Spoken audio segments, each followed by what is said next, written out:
So of course, just as I was posting my news roundup video, by the way, check that video I uploaded just before this one. I get into the new Black Panther Wakanda Forever trailer, some Barry Keoghan Joker news, but enough of that. Just as I was uploading it and posting it, of course DC Titans decide to start their marketing just a little bit more. They turn the dial up a little bit, and they have given us the suit reveals of not only Brother Blood, but Mother Mayhem, Jinx, and who knows, by the time I'm making this video, possibly maybe the Beast Boy suit, but I'm thinking maybe not. I could be wrong about that. Just know that if I'm missing anything out in today's Titans Season 4 update video, that I will be getting to it tomorrow. This is my reaction, review, and breakdown of the suits that we're getting with Titans Season 4, and as you can tell, I'm a little bit like when my speech is all over the place because I'm kind of hyped about this, because as you guys know, whatever you feel about Titans, I am quite a big fan of this show,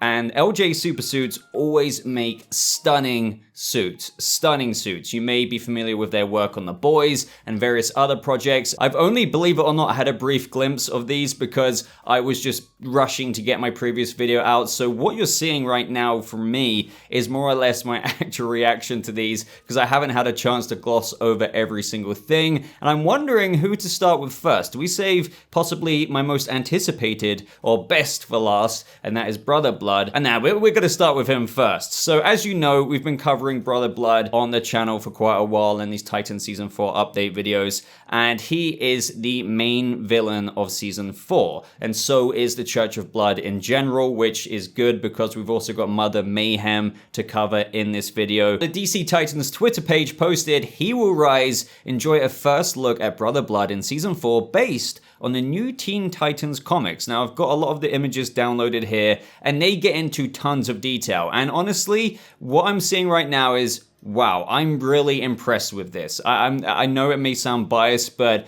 even if this isn't a preferred look of yours, because don't get me wrong, we all have our preferences, everything's subjective, I thought the suit would be going along this route. So my friend Smart Sheep, who is an amazing digital artist, he did a concept suit of what Joseph Morgan could look like, and I'm going to be showing that on screen right now. And this is where we thought it could go, and this is the actual suit. Now, what we were wondering is, are they going to go for the Brother Blood bone-esque kind of mask or helmet? I didn't think they were going to go super out there with the horns or anything, and what they've done here is, if they were going to go with a mask, it is a bit more low-key. Turns out I was kind of right in my intuition here with Joseph Morgan, and I honestly don't know where to start because he looks so cool in this. Without repeating myself too much from previous videos, Joseph Morgan is, I think, a lot of fans' most anticipated thing about Titan Season 4. The villain is always a big thing in the season, and if you're familiar with Joseph Morgan's work, he makes a fantastic villain. So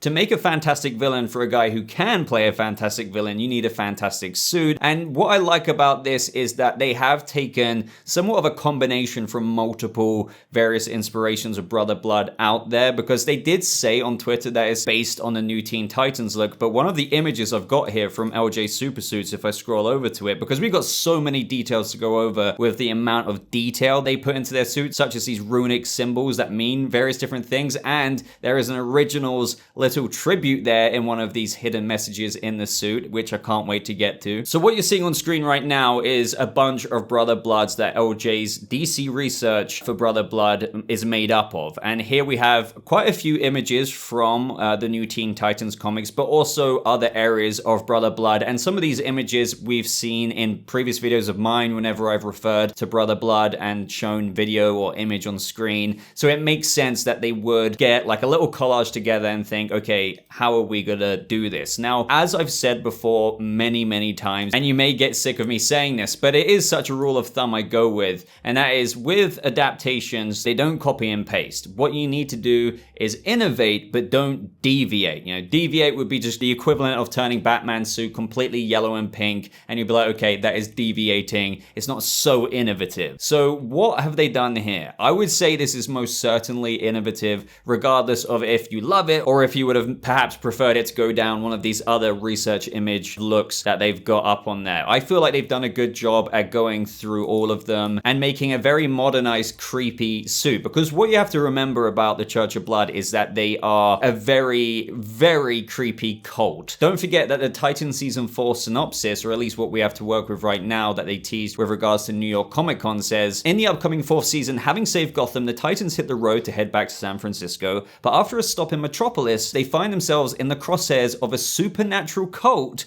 with powers unlike anything they faced before. So this does live up to a supernatural cult-esque kind of look. Now, as many of you probably know, Brother Blood is more or less this emissary of Trigon for the Church of Blood. We still don't know in-depth details about the plot and what they're doing with this adaptation. In terms of the story of the Church of Blood, I have questions like Trigon. Are they trying to bring him back? Maybe through bringing him back, they believe they can save the world. And we do get some plot-esque teases, I guess you could say, in some of the little symbols woven into Brother Blood's suit here. But the reason why I was bringing up the whole Church of Blood, what we know, what we don't know, is because we actually know very, very little about this adaptation other than what we're seeing here. So one very clear inspiration that you can see LJ Supersuits has gone with here is a lot of the bone-esque armor or even the faceplate that he's got. And what I like with what they did there, instead of making it a kind of, as I said, out there horned mask or even one that goes over like this, it's almost a little bit of a play on a domino mask, like that of Robin's mask, but one just made out of bone.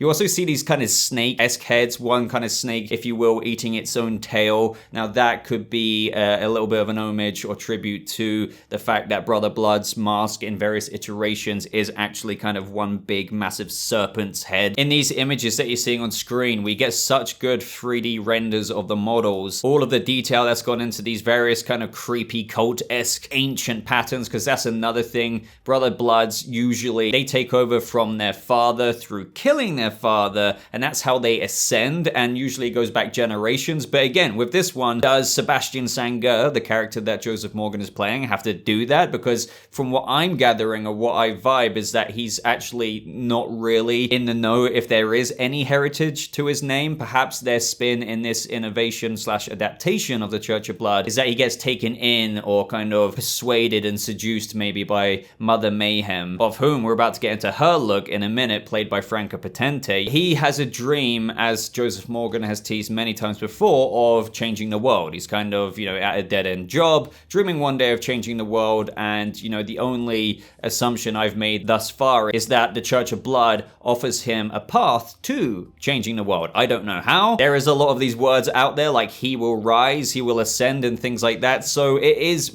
I really can't wait to learn a lot more of the plot details when we finally get that, perhaps teased by Greg Walker, the showrunner at New York Comic Con. Joseph Morgan himself posted an image that wasn't available even through the DC Titans Twitter page or LJ Supersuits, and it's one of him holding his hands together here. But I want to pose the question to you. Do you prefer him with the hood up or the hood down? I think my gut is telling me instantly he looks badass in that shot with the hood up. So I think I'm gonna land on that one for now, but I don't know if he's gotta be constantly running around with a hood up. It's not so practical. He will, of course, have scenes with the hood up. I'm not saying that he won't, but obviously it's much easier to take that hood down and then have like maybe action scenes with just the bone mask on his face. But let me know what your preference is there. Before we move on to Mother Mayhem, let's get into the Sanguis Brother Blood ancient glyph alphabet. Now I'm wondering if the fact that this saying ancient glyph, maybe I'm reading too into this by the way, means that the Church of Blood has been going back for ages and ages and ages,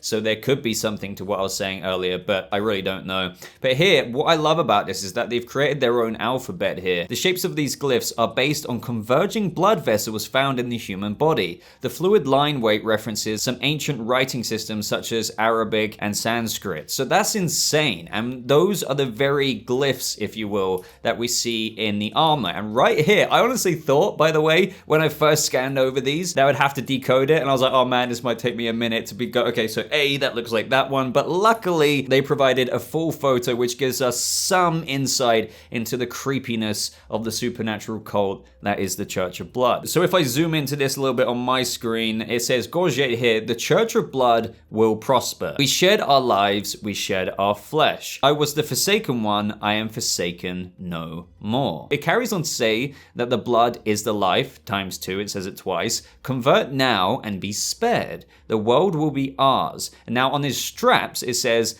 let life on earth be a blessing of blood. The upper armband says, the blood is the life. The boot topper says, cast away your shackles, your old bonds, and follow me. And now this is where we get the originals reference. As Joseph Morgan said on Twitter, if I remember correctly, it was only a few minutes ago from recording this, saying this one was for all of you. It says, always and forever, which does kind of fit in with like everything creepy they're saying here. Cast away your shackles, your old bonds, and follow me always and forever. Yet obviously, if you're a fan of Joseph Morgan's previous work in the Vampire Diaries and the originals family with Rebecca, Elijah, and the whole original vampire family, their family motto, if you will, was always and forever. So that was a really nice detail. And you know that a lot of his fan base are diehard and they are coming over to watch Titans. There's a lot of new Titans fans just from previous work. So the fact that this detail is included, I don't know if you've seen this photo before, but I do know I've got a few originals, or should I say Joseph Morgan fan base here. So if you're learning this for the first time, I hope that one made you happy. Let's move on to Franka Potente's mother, Mayhem. Now this is very, very interesting, and we're saving Jinx for last. We've also got a in-episode screenshot here, which I want to bring up first. She looks fierce here. She really looks intimidating, and I've been dying for something on Mother Mayhem this whole time, because Joseph Morgan's been very generous with giving us clues and details and stuff to break down in these videos, but we haven't really had anything on the larger scale side of things in the Church of Blood. I want to know more about her character, and I will be the first to give you a video on it when we learn more, because again, I don't think Joseph Morgan's character, Sebastian Sango, is going to be the one to be like, okay, I'm starting the Church of Blood. I feel like she is gonna recruit him somehow, and you could argue, well, why isn't she the main villain? Well, perhaps she's looking for the Brother Blood and she finds it in Sebastian. I think it's more of that way of things. But here, we actually get to see her in some kind of combat. She's clearly facing someone here, probably the Titans, because, I mean, I don't know who else it would be. But she's got her staff here, and that looks like a really, really awesome prop. She doesn't have the massive horns. She does actually, in the comics, sometimes go around in just like a red robe, likened to something like that of a nun, or, you know, I mean, for example, this is a Church of Blood, so to give the creepy robe-esque look is very accurate. Perhaps I'm showing what I'm talking about on screen. So the fact that she, as you can see in these other photos, and this is what I mean by the more details, you can see a lot more of the red versus that of the in-episode darkly lit shot, because you can see the creepy torches in the background. They seem to be in some base of operations here. I really don't know. It's hard to make out. And we actually get to see the actual costume with light on it. It is very red, it is very roby and very creepy, so it is very true to quite the old Teen Titans comics. It also seems like she has some kind of big medallion here. It could be a source of power potentially. Unfortunately, with Mother Mayhem, we don't have many 3D models, renders, if you will, of certain pieces on the suit compared to that of like Brother Blood. But going back to the staff, this is why they're going to be such a formidable challenge for the Titans this season, because they equip magic. And magic is pretty hard to reckon with when you're a simple vigilante like Nightwing. Don't get me wrong, skilled ass guy, but you know, what's he going to do against magic? Then you think of Superboy. Well, Superboy and Superman are weak to magic. So this season, like there was some feedback last season, there was some really great Raven developments on Themyscira coming out of that, but we didn't get a lot of her. So this season, we probably will be heavily diving into Raven's connection with that of the Church of Blood. Again, going back to Trigon, I don't know how much they're getting into Trigon, but she is the only one really who could probably stand up against the Church of Blood and their magic. So this does lead me to wonder if Jinx, maybe this is a bit too easy to say, will be like a Rose Wilson example. I feel like, again, complete speculation here. She could be in with the Church of Blood, but she could get out maybe and join the Titans. That is just complete theory crafting there, but I feel like they're going to need all the magic help they can get, and Jinx is a magic user. So let's now get on to Jinx. But last word on Franka Potente, I think she looks great here. They're clearly going with the more classical Mother Mayhem look with the red robe, the long laced boots there, and obviously we've got her staff. And I just can't wait to see more from her. I think she's going to be very commanding in her role, and ultimately, I think for me, beyond me being well fed right now with this, teaser content of the suits, I'm dying to know how they're lacing up the story. Like, what are they adapting? Does she find Sebastian? Is there like a, heritage there for Brother Blood and he doesn't know it? How does he get seduced into this cult? I need answers. Okay, so lastly, Jinx. I have to say, I absolutely love this suit on Lisa Ambalavanar. I think this looks stunning. I think this could be one of the most badass suits that Titans has made yet. There's just something so elegant about it that is also, I can definitely recognize the LJ Supersuits design in there. I love the shoulder pauldrons, if you will. I like how they've implemented the somewhat big jewel or gems on her sternum here. I think Jinx usually just has one, but sometimes it does go down a little bit. Again, innovation on the adaptation that they're trying to bring to life here. Here in some of the concept art and some of the suit details, here you can see the CF gems, the belly gems in detail up close that they're attaching to the costume. In detail looks at the patterns. This is what I mean. They're not just simple greaves on the boots and whatnot. There's subtle patterns extruding in that of the armor that's been molded, and stuff like this as a comic book fan, or just a fan of props and bringing stuff like this to life. It really is to die for. Now, what's super interesting about the concept art for Jinx here is that they've made her very, very, very comic book accurate. She's completely bald here, which makes me think, is Lisa Ambalavanar and her version and her casting gonna just lose her hair? I don't know if Raven's just gonna cast a fire spell and it just all goes poof. I don't know, probably not. It is likely exactly what they were using to design the suit. My guess is that they just wanted to use the baseline comic book accurate somewhat model, which is, as probably what you're seeing on screen right now, very, very Jinx. But here with Lisa Ambalavanar's version and casting of the character, she has very long hair. It kind of reminds me of Raven a little bit, but a bit more of like a pompadour fringe, if you will. But she has the little gem there, similar to Raven as well. And I'm definitely intrigued. Definitely intrigued as to her role this season. The DC Titans Twitter page says, question everything you thought you knew. And I wonder what that is in reference to. In the concept art as well, just that little kind of use of her powers is possibly a tease for some of the visual effects that we could see from Jinx and her magic this season. I do from the get-go expect her to be villainous, very somewhat fearsome 5e of what Titans has been building up to with various villains we've already seen. I just wouldn't be surprised if she becomes somewhat anti-hero-esque, but hey,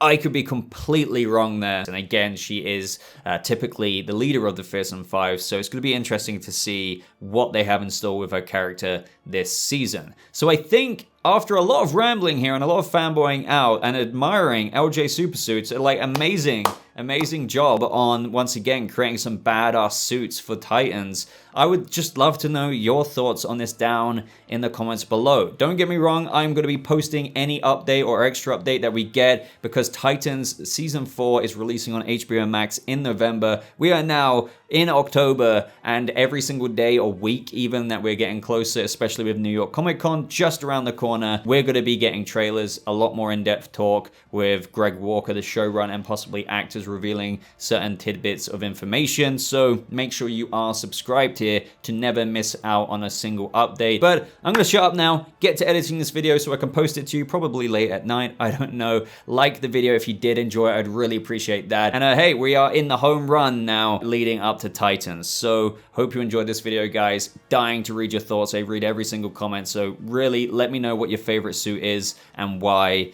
And I think I'll see you guys in the next video. Goodbye.